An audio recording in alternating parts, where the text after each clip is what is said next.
I do think that we're likely to have a vibe coding epidemic of a kind of amplifying Dunning-Kruger syndrome of people building software, AI slop, not reading the output carefully, not doing code review,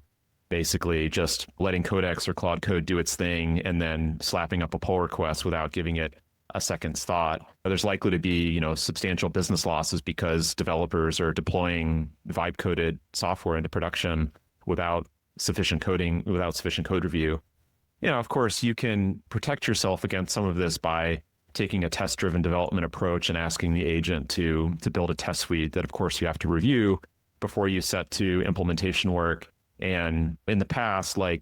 I was never really a hardcore test-driven development TDD adherent, but now using coding agents, I've become much more so because each time I sit down with Claude Code, I treat it as a defensive exercise where it's like, how do I protect myself from the agent doing incomplete work or insisting that it's completed the problem or solved the problem in the way that I asked for, but it's deceived itself into believing that it's finished the problem. And so the more test coverage, whether it's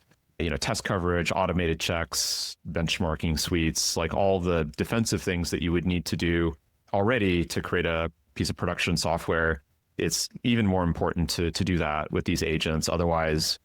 just any software that they create becomes a huge liability.